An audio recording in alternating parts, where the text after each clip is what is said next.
약속된 메시아는 언제쯤이나 오실 것인가?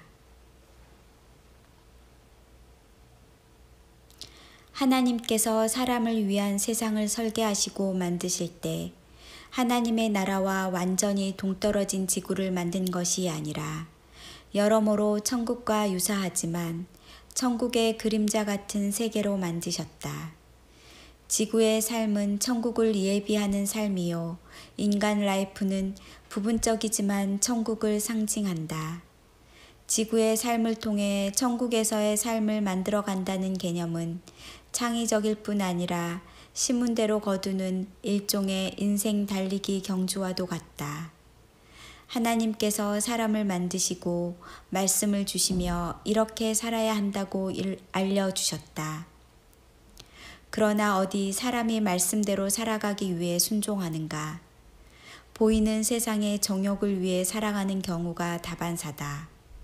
세상은 육신의 정욕, 안목의 정욕, 이생의 자랑을 쫓아가는 대다수 사람들이지만 그 중에 하나님의 영광, 말씀에 순종하는 경건한 삶으로 하나님의 눈에 드는 사람들을 하나님께서 보존하며 살아가게 하신다. 노아 시대의 경건한 사람은 노아 한 명뿐이었으니 사람들이 눈에 보이는 세상의 정욕을 따라가는 것이 얼마나 취약한지 알 수 있다. 하나님을 경외하는 이들을 무엇에 비교할까? 그들은 하나님의 관역을 향해 날아가는 화살과도 같다. 화살이 어느 관역을 향해 날아가고 있는가?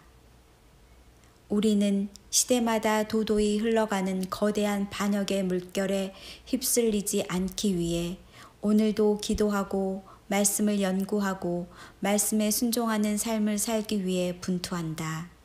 하나님께 이르는 노선도를 살피고 말씀의 표지판을 따라간다.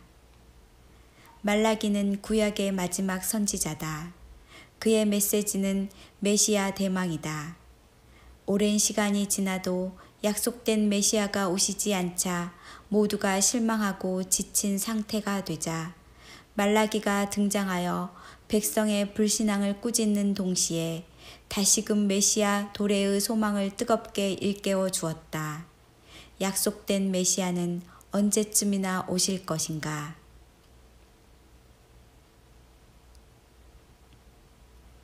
하지만 메시아의 도래는 마지막 선지자 말라기 후에도 예언과 선지자의 침묵, 기간이라고 칭한 400년이 지나야 했다. 400년은 40년의 10배다. 40은 인내와 기다림, 연단의 기간이고 10은 완성이다. 마침내 당대 주류인 종교 지도자들이 메시아에 대한 관심조차 사라졌을 때 오랜 침묵을 깨고 때가 찾아 그때에야 오셨다. 동방박사, 시므온과 안나 몇 명만이 주님의 오심을 기다렸는데 그들이 메시아가 온다는 징조였다. 주님이 승천한 지 2000년이 되었다. 2000년은 40년의 50배다. 50은 희년의 숫자다. 50년마다 공포된 안식의 해로 수양의 뿔 또는 나팔이라는 뜻을 가지고 있다.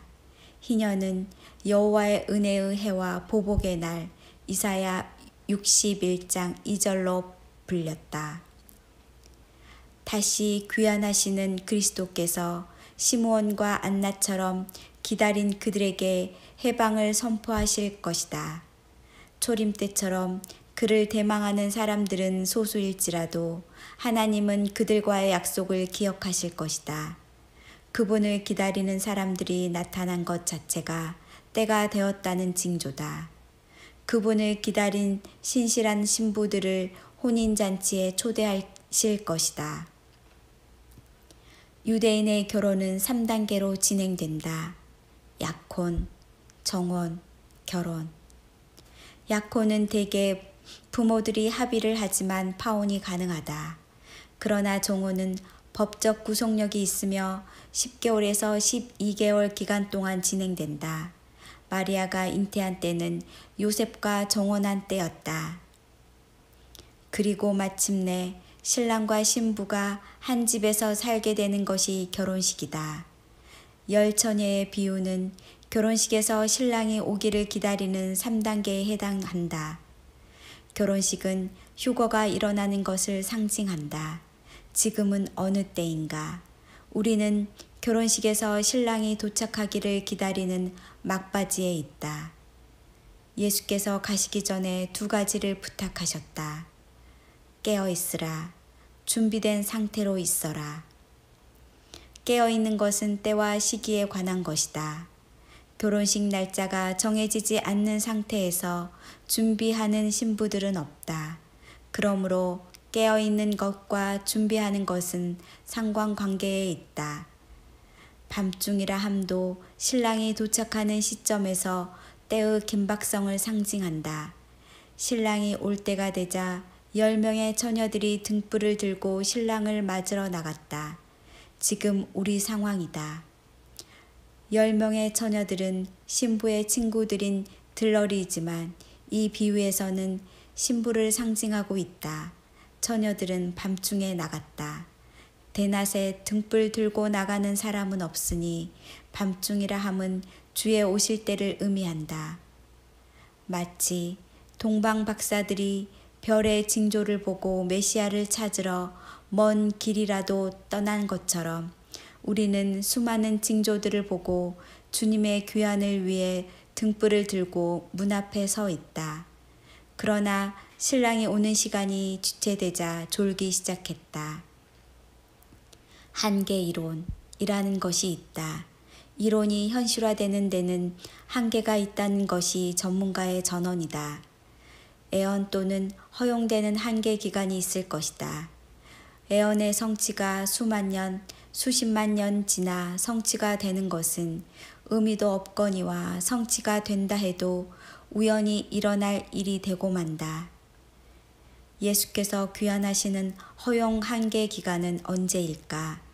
7,000년의 인류 역사, 무화과 나무 비유 등이 아마도 한계를 설정한 것으로 보인다. 초림도 때가 차서 오셨고 재림도 때가 찼다. 하나님의 타이밍에 맞추어 주님을 기다리는 사람들이 있다. 인류 역사에서 하나님께 순종하는 무리는 언제나 소수였다. 때를 분간하지 못한 신자들도 있었고 준비에 나섰지만 실패한 처녀들도 있었다. 하지만 시므온과 안나처럼 우리는 끝까지 성전에 머물며 언제 메시아가 올 것인가 대망해야 한다. 내가 정한 날에 그들을 나의 특별한 소유로 삼을 것이다. 말라기 3장 17절. 마지막 남은 신부마저 모두 잠에 떨어지기 전에 이 내전을 종식시키기 위해 속히 오시기를 기도한다. 곧 오시리 메시아 기다립니다. 마라나타.